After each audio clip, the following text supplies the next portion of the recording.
I wanted to talk to you about something a little bit different, and it's something that I've seen a lot just lately when I've been teaching, and it's a real stiffness in people's bodies and arms and hands and wrists that I think really costs a lot of consistency and a lot of power. And I think what happens is we all start to try a little bit too hard, and I think we try and do the work for the club, and then the body tightens up and the arms and the hands stiffen up, and we end up with a sort of an army stiff sort of swing, and there's not going to be any dynamic, not any power or consistency there. There's a real magic in allowing the dynamics of the club to do the work for you. It is, after all, designed to do the work for you, so we really have to allow it to happen. And so what I'm suggesting is that we try and loosen the body up and loosen the hands up and almost get a little bit floppy in the swing. So what I don't mean sort of floppy and bent in the elbow, I mean softer in the wrist and allowing the body to move. So you're going to let everything move, and you're going to have some softness in the hands and the wrists. I don't mean sort of flicking at the ball, I mean incorporate the body, turn, softness in the wrists and turning through. So everything's moving and there's softness in the hands. So give that a try. Don't give it a try in the comp when you first try it, because it probably won't work. So try it at the range or go out into the backyard and give it a go. Brush the grass, clip some tees, get a feel for it with some air balls or something like that. Is distance and power an issue for you? There's loads of reasons why you might struggle to get full power, but one of them is the release of the club.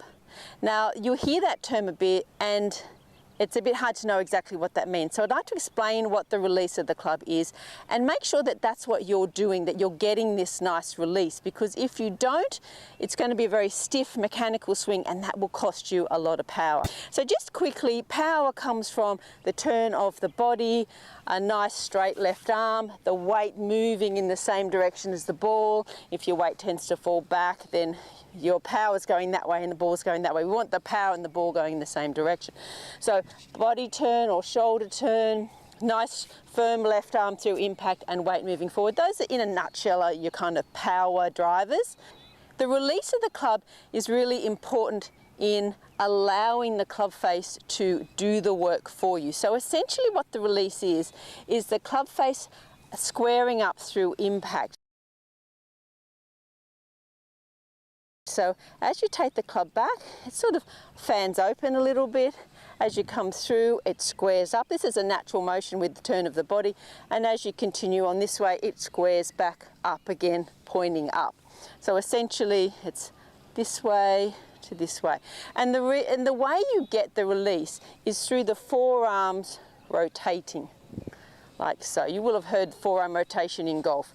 So as you swing back, the left forearm goes on top, they square up, the right forearm comes on top here. As I said before, it's a natural motion. You don't really have to think much about it. But what a lot of people do when they come into golf is they feel like they have to kind of steer the ball straight. A bit like you were playing cricket, where you have to sort of steer the ball. And golf is very different to cricket. You have to allow the club face to square and rotate around, and that's called release. So that's the release of the club face squaring and rotating close. Now if you have a nice relaxed swing, there's not a lot of tension in the hands and the arms, this will happen naturally for you, and you get a load of power by allowing the release to happen.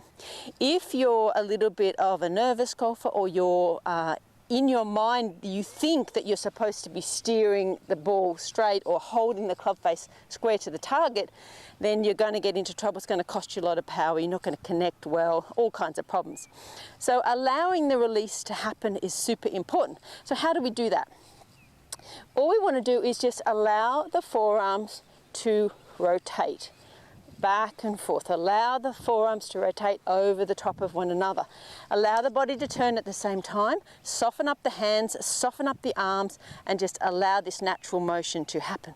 Try it at the range. If you tend to be someone that lacks power but also gets a kind of a weak one out to the right, that can be you holding the club face open, thinking that you're squaring it to the target, but unfortunately it doesn't work like that.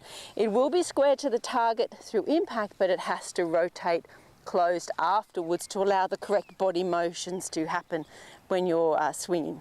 So as I said, if you get a very weak out to the right one all the time, then it could be that you're not allowing the club face to release. So go out into the range or out in the backyard and just practice a few of these motions back and forth, allowing that club face to open and close, allowing the turn of the body, softening everything up, allowing that natural motion, and see if that adds a little bit more power back into your game.